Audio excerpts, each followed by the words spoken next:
Hello, you beautiful ones. I hope you're well. Apologies, just sorting out the settings here. I wanted to make this video because I've been talking about making it for a very long time. And I was asked to make it by someone that revealed to me that as they have been awakening, they have been having memories of childhood abuse they experienced, sexual abuse as children coming to the surface, and they're fully fledged adults now. This was a few months ago, and then I've had quite a few other clients come to me with very similar awakenings. So this is the big fear. This is why we don't deep dive. This is why we don't want to go there when it looks like doing some emotional mental detox, for example, or working with someone to uncover the really deep stuff. And I have some reservations about just going to therapy, on the basis that therapy, although it can be incredibly effective, will bring to the surface all the stuff that's in the pain body, so the mental body and the emotional body. And so what is trapped in the cellular memory, the physical body, the cellular memory. But in itself, I don't see it as a particularly effective tool for clearing the subconscious programming, for clearing the subconscious residue of the impact of what has happened in the pain body.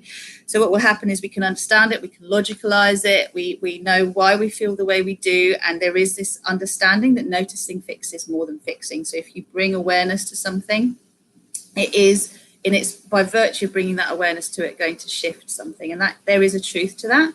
But I've also seen people physically get sick as a result of actually starting to deal with the stuff that they've been suppressing for so long. So they start to go to a therapist because they can't take it anymore. They can't sleep, they can't breathe well, they're having panic attacks, and then they start to uncover the issues that are there. And this can then lead to deeper sickness, deeper trauma, because there's going to be a lot of resentment, a lot of rage, a lot of pain. And that's why subconsciously we just don't want to go there. That's why we avoid it consciously, okay? So you need a safe container. And what tends to happen, so for those of you who don't know the way that I work, I'm an emotional mental detox coach. I'm a success coach and a multidimensional coach. And what that means is I work with the fear programming in the third dimension, the programming, the societal, cultural, and beyond cultural and societal programming, the fourth dimension, which is when we move beyond our immediate conditioning to understand there is other conditioning around us. So you may have been brought up Christian, but then you realize that there are Buddhists out there are Muslims out there are Sikhs out there, there's all sorts of Hindus out there, there's different interpretations of this union with the divine.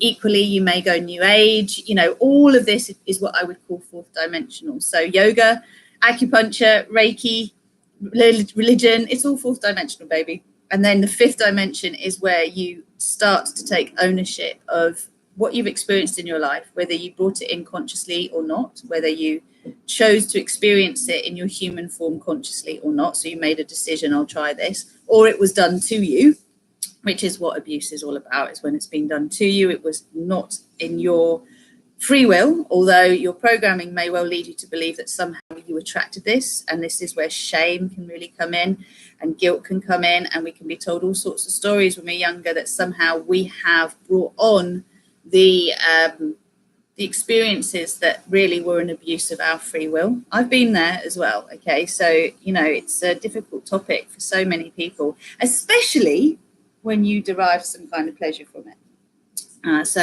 invariably, as children, before the sort of moral compass says this is right, this isn't right, it's all just feeling-based experience, right? And you may be having something done to you against your will, but you may also be deriving some kind of pleasure from it, which really, really confuses things. And this is why we have a whole world of BDSM, we have a whole world of sadists and masochists and all sorts of things that we play out in order to be able to relive the odd, confusing feelings that we have experienced earlier in our lives or even from past lives. So the point is, what do you do with all of this?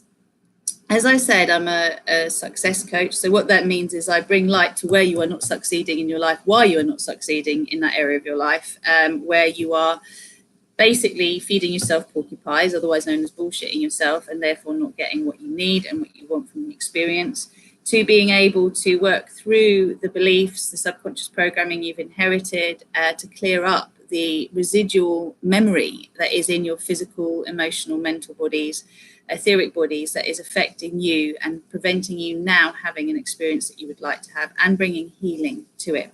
But what will happen is when a fear, when a memory is triggered, when something has come up that for a long time has been blocked, pushed away, not dealt with, is it will start to come up in your consciousness all of the time. So I'm going to give you the example of something that recently happened to me. This is what triggered fear in me, but it then became very visceral. So I think I've said it so many times, but I saw a snake, a big snake in my vicinity here in Paradise, which really shook up one of my deepest fears, which is about being bitten by a snake without knowing they're there. So it's a sort of, if you know they're there, it's different, but it's that whole being sort of chanced upon by surprise. Now, others will laugh at this, but for me, this is a really, really deep-rooted fear that I can kind of live my life avoiding because I don't have to put myself places. I live in England. There aren't really any, dangerous, poisonous snakes easily found there. But what started to happen was everywhere I looked, I was starting to see snakes, right? I would literally wake up and see a snake going across my face, as in through my eyes. And everywhere I look, I would be seeing basically the expectation of a snake.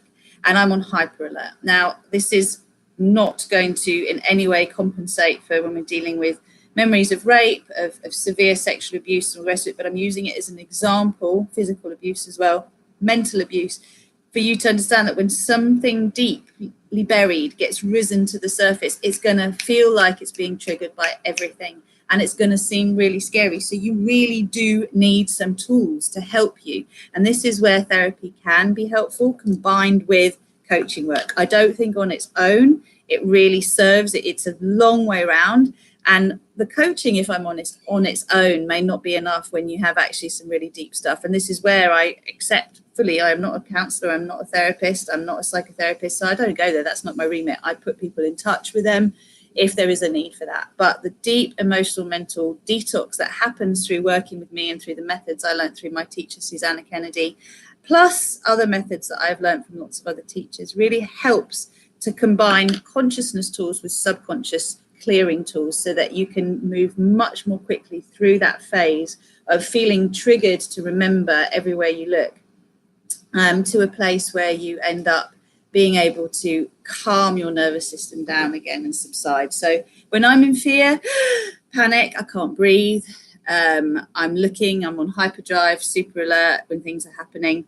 And to use consciousness tools, so some of the tools that are at your disposal that you can find online without going to a coach will be tapping. It used to be called emotional freedom technique. It's now called tapping, and that can be very helpful. You can do it for yourself. Also the Ho'oponopono, which is a forgiveness tool. I really love my very dear friend and colleague Tara Love Perry's book, I Love You Me, which again is a way of working with the bits of us that are unloved, and anywhere that we feel shame, blame, guilt is an unloved part of us. But those are the tools that I find are most in the moment. So, even though I'm feeling really, really triggered now, I deeply love and accept myself. Even though I feel really aware of this abuse in my life and it seems to keep coming up, I deeply love and accept myself. Even though everywhere I turn, I seem to be reminded of something that I've forgotten about, I deeply love and accept myself. And then you go through the points here. So you've got inside eye, outside eye, underneath, top lip, bottom lip, chest, underneath, and then crown of the head. Okay, so this is the form I was taught. So you then go, everywhere I look, I keep seeing my abuser. It doesn't matter what I do, I close my eyes and they are there. I can't believe they did this to me. I felt so disempowered. I just want to be free of this. I just want to be free of this memory. This is really doing my head in now. I thought I was done with this. Why is it here? I feel so powerless. I feel so powerless. I feel so powerless. I want to be free. I am free. I am free. I'm letting this go. You do a couple of rounds of that. So again, you will scale at the start how strong the feeling is, and then at the end you check in again and see whether the feelings that are dogging you, the mental activity that's dogging you, has subsided. I have different clients who use different tools. For me, when I bring the fingertips together, I will immediately see where in my body I'm leaking energy from, and then I'll put my hand there. So it'll be somewhere along the central column that you will experience it. So you put your hands where it is. For me, it's usually solar plexus leak. And if you breathe into that space, you're you will start to, it's an exercise called breathing hands, you'll start to become aware of the memories that are stored within you. And there will be key moments that you are not reliving, but you are witnessing as though you're watching a movie. And the idea is just to allow yourself to watch it, breathe it into a sphere of compassion. That's what I would do. And then love it up. So, you know, there are things you can do on your own, but this is where a breakthrough call, for example, with me is really, really useful, because I will teach you how to use the tools that will be most relevant to you. And you will then have a recording of it so you can work with it in your own time. So just one session can be really powerful. But if that is just literally the tip of the iceberg, then you know the next stage is to do some group or one-to-one coaching. And again, I know the biggest stumbling block for people is money. But when you commit to something and you decide that actually it's so important, because your whole well-being, your health, your mental health, your relationships are all dependent on you actually healing this. And you commit, you'd be surprised how the money shows up. And you don't end up in deficit. You end up in abundance and prosperity, because you've actually gifted yourself something that to this point in your life you never have before. So, you know, that's where you can afford in your mind to see both a therapist and a coach to support you to quickly eliminate by loving up the stuff inside of you that is really ready to be released. If you've already gone down the path of doing the emotional mental detox, you work with a therapist and you are working with the fact that things are coming up for you at the moment, it is giving yourself time to work with the tools that you know most supported you. So breathing into the pain. I have a client who talks about, she uses light language to clear things quickly. For others, it would be the seed sounds that you learned on the course, humming, like different consciousness tools that will bring together the clearing of the neuro pathways so that you are then able to build the picture that you want to build, rather than to keep going back to the story that has dogged your whole life, that has defined who you are, that has in so many ways limited you from being the full expression of you, because you have taken on the beliefs of what was projected at you. Because if someone has abused their power with you, if someone has abused you physically, emotionally, psychologically, spiritually, they are going to carry all sorts of karma around that, and all sorts of shame and guilt and blame and projection that they will just push onto you. And as a good, lovely little being, little soul that doesn't want to upset people, you will take it on as truth. And it's not your truth. It's not who you are. It's not your truth, and it's not who you are. It's not your truth, and it's not who you are. So who are you really? You are love. Okay, we are all love. We are all beings of love light.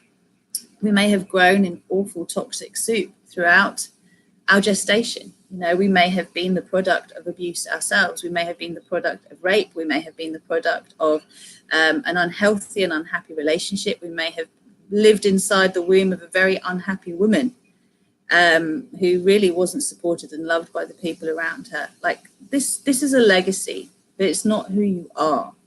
So remember, the divine spark that is you isn't all of the emotions that you grew in. That's just what you grew in. So what inspires you? What delights you? When do you feel most in love, most at peace?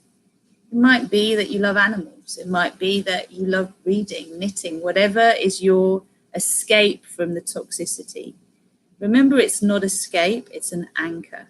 If you are in self-destruct, so you're numbing out and you're doing things that you know aren't really good for your body or your mind in order to not feel, that's obviously not going to be your anchor that's going to be helpful and healing for you. But generally speaking, the games we used to play when we grew up or growing up, the things we aspired to be, they all hold some kind of energy for us in relation to how we can reinstate healing, pleasure, love, guidance towards our higher selves, towards the being that is free of the toxicity that was dumped on you. Okay, so I hope that this is helpful. I hope that you understand that as you are awakening and these things come to the surface, it can be very frightening, and you can end up thinking that you're going to have to deal with this forevermore. This is what life's going to be like. It's not like that. It is a purging, and it usually comes in waves. So you will only release as much as you are able to release at any one time. And lots of people are going towards plant medicines at this time. But I have been assured, and I've seen it, that you can actually get there through meditation. You don't need to be doing DMT or ayahuasca or Cambo or anything, to get there. I love to work with cacao, but again, cacao is a facilitator.